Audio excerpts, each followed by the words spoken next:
أعوذ بالله من الشيطان الرجيم بسم الله الرحمن الرحيم فإذا جاءت الصاخة يوم يفر المرء من أخيه وأمه وأبيه وصاحبته وبنيه لكل امرئ منهم يومئذ شأن يغنيه وجوه يومئذ مسفرة ضاحكة مستبشرة ووجوه يومئذ عليها غبرة ترهقها قترة أولئك هم الكفرة الفجرة.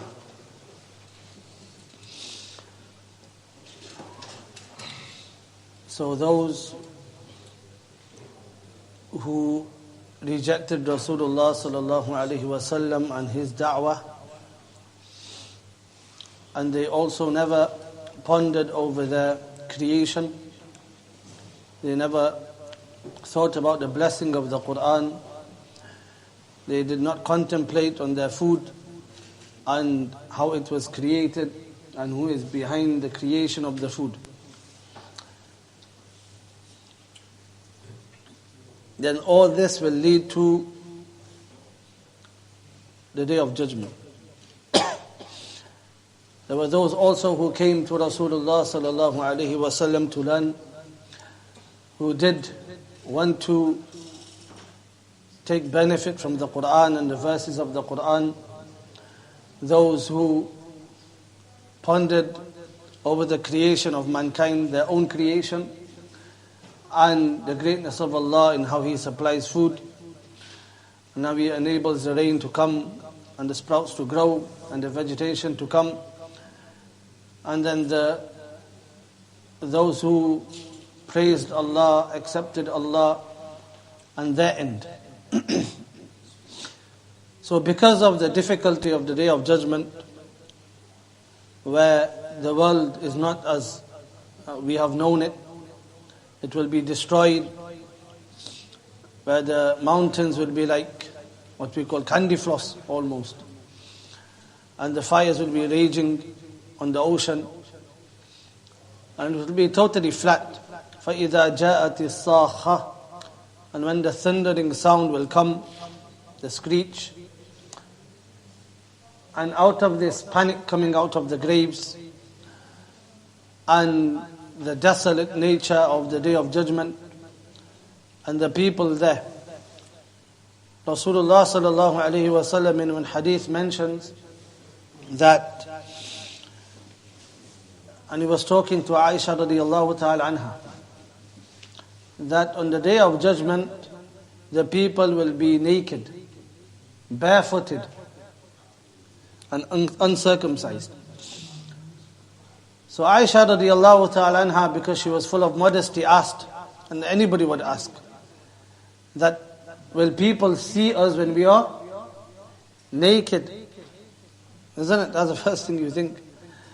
Rasulullah sallallahu alayhi wa sallam quoted this ayah, لِكُلِّ امْرِئٍ مِّنْهُمْ يَوْمَئِذٍ شَأْنٌ يُغْنِي. People will be so afraid on that day, no one is going to even think about what another person looks like.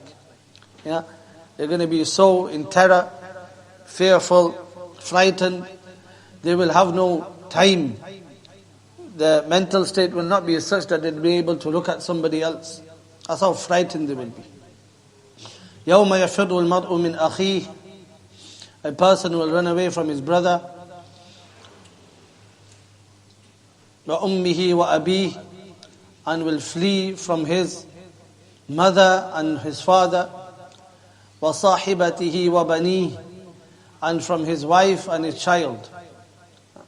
All those who are close to you, blood related in the world, those who normally we love more than anybody else, we will be willing to do more than other people. Generally, this is obviously, you get individuals who are different.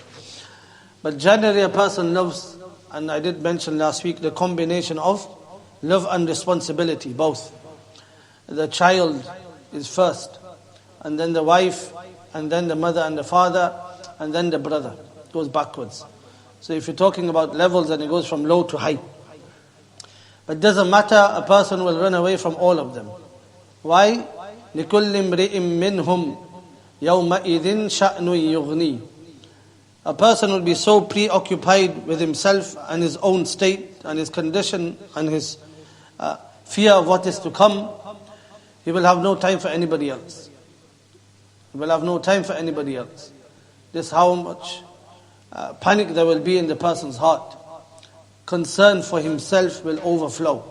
So much so that there will be no time to worry about other people. There are generally, besides this, everybody will have this sort of panic.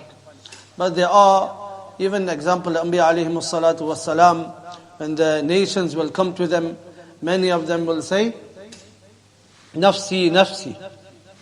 I can't intercede for you. Who am I to intercede for somebody else? Yeah? I am worried about myself. Anbiya alayhimu salatu wassalam. Allah's closest, Allah's chosen ones. A normal human being, he'll be even more frightened about his own state, own situation, own condition. In this world, you need help, example, financial help. If you are sensible, then you go to somebody, like a family member, they may give you once, twice, 3 times, if you're sensible. Then they'll give you. If people you can rely on in tough times. Yeah.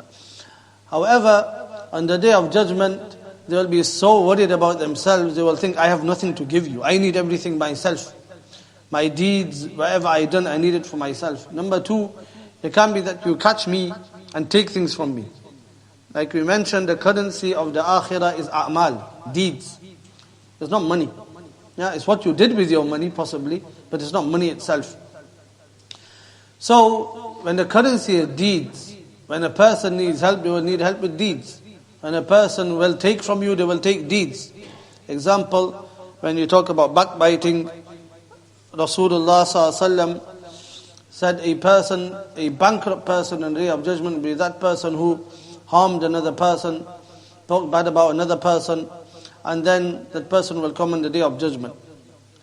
And they will take from the good deeds of the person who wronged them.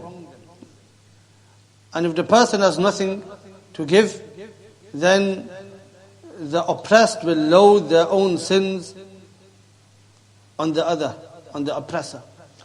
Yeah? So you will have no time for everybody is like, what does he want from me? What does he want from me? لِكُلِّ امْرِئٍ مِّنْهُمْ يَوْمَئِذٍ شَأْنٌ يُغْنِيهِ. Not exactly the same, but there are other ayat and other concepts which we understand, like shafa'ah, intercession of Rasulullah ﷺ, and then the other anbiya. Yeah. They will be afraid of the initial shafa'ah. But once the shafa'ah starts rolling, they will be also interceding on behalf of the nations and people. And then there will be those who are pious, righteous, huffaz, ulama, people who are of a righteous nature. Yeah. So there are different people will intercede for others at different levels. So that will happen. But this initial fright everybody will feel. Yeah, when the day of judgment will start and it will be so intimidating, nobody will want to meet another person at that time. But when shafa'ah will start from the Rasulullah sallallahu alaihi wasallam and then others will also intercede later on. So there is an ayah in the Quran, al-akhillau yawma'idhin ba'duhum li ba'din aduwwun illa al-muttaqeen. That al-akhilla, the plural of khalil, that close friends on that day, ba'duhum li ba'din adu, they will be enemies. Some of them will be enemies for others. It's the same thing. Illa al-muttaqeen, except those who are Allah fearing, Allah conscious, pious. They will be the ones who will be more willing to help. Because they will have currency, they will have wealth of the akhirah, they will have amal to give out. They will have things to give. So if you want to be from those who are able, from those who can help on the day of judgment, then increase your own a'mal. Increase your own a'mal. And also at the same time, do not take the rights of anybody else. Then a person will be quite comfortable, besides the initial terror, to be able to help. Yeah, you have something to give. You are comfortable. I never took the rights of anybody else. I have a'mal. Yeah? Even though a'mal, a person will be less willing to give, but conversation can start. I never done anything wrong to you. At least you're not coming for me. Yeah? So muttaqeen, they are the valuable ones. Like so many ayat in the Quran come, muttaqeen are those people who do not disobey Allah subhanahu wa ta'ala. They are always conscious of Him. Like it comes in the Quran, the Jannat has been created for the muttaqeen. وَعِدَّتْ لِلْمُتَّقِينَ إِنَّ لِلْمُتَّقِينَ مَفَازًا حَدَائِقَ وَأَعْنَابًا. Jannat and muttaqeen are one in one. That's who Jannat is created for. Those who are always conscious of Allah, obey Him and refrain from His disobedience because they are conscious of Him. They are conscious Allah is watching, Allah is listening, Allah is seeing, Allah is aware. I will return to Allah all the time. That's what's in their mind. Doesn't mean that joy is taken out. A lot of people think joy will be taken out one's life. The thing that will happen is direction will be given to one's life. Joy will not be taken out, but direction will be given. Person will always be focused and have joy at the same time. Joy of the world, which everybody else has, where it's halal, and joy, spiritual joy. The heart will be blissful. When you read salah, recite Quran, etc., you will enjoy it. It's not a tick of burden, but you will enjoy whatever you do. Then Allah subhanahu wa ta'ala mentions, وُجُوهِ يَوْمَئِذٍ نَاعِمَةٍ. Faces, وُجُوهِ يَوْمَئِذٍ مُسْفِرَةٍ. Faces on that day will be bright, radiant. ضَاحِكَةٌ مُسْتَبْشِرَةٌ. They will be laughing because of the good news they are receiving. Mustabshira, because of the glad tidings, they will be joyful. On the other hand, like we done, there's two themes. There's Abdullah ibn Maktoum, the Sahabi, and those who are like him. And then there were those like the Quraysh who rejected. So this refers to Abdullah ibn Maktoum, etc. And every mu'min who accepts the Quran and believes in Allah and obeys Him. On the other hand, those who disobey. Till the day of judgment, وُجُوهِ يَوْمَئِذٍ عَلَيْهَا غَبَرَةٌ. And there will be faces will be bright, radiant, joyful, happy. And there will be other faces which will be, what we say, ghubar alud, they say, dusty, worried. تَرْهَقُهَا قَتَرَةٌ. And darkness will overcome them.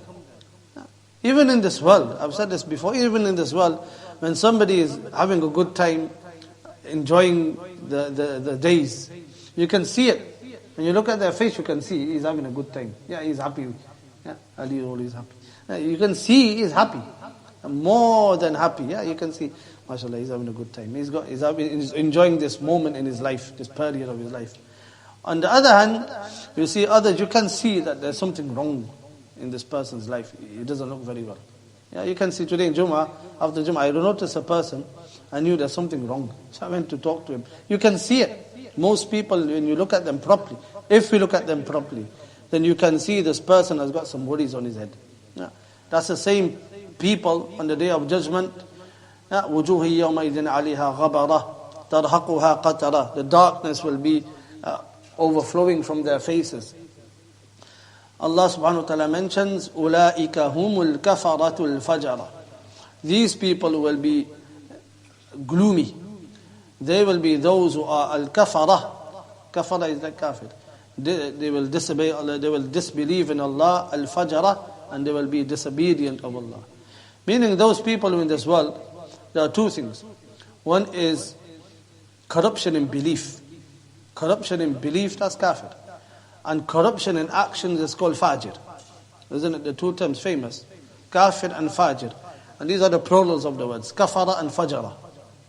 Those people who will be gloomy, they are those who are disbelieving. Their beliefs were corrupt, wrong.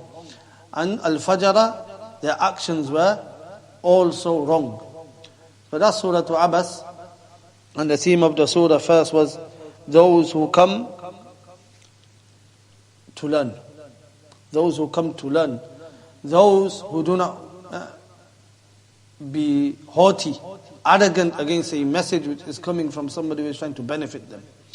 They are the ones who are deserving of time. Those who are deserving of time are those who come to learn. Not those who are haughty and turn away. It doesn't mean we don't make effort on them. Rasulullah ﷺ made effort on them also. But he was taught by Allah that first time is to be given to those who come to learn. Those who come to learn to you, they are deserving of time. And those who are haughty, they are not the priority. Yeah, you have to go to them also, but they are not the priority. Allah subhanahu wa ta'ala give us the tawfiq. Subhanallah bihamdihi, subhanakallah.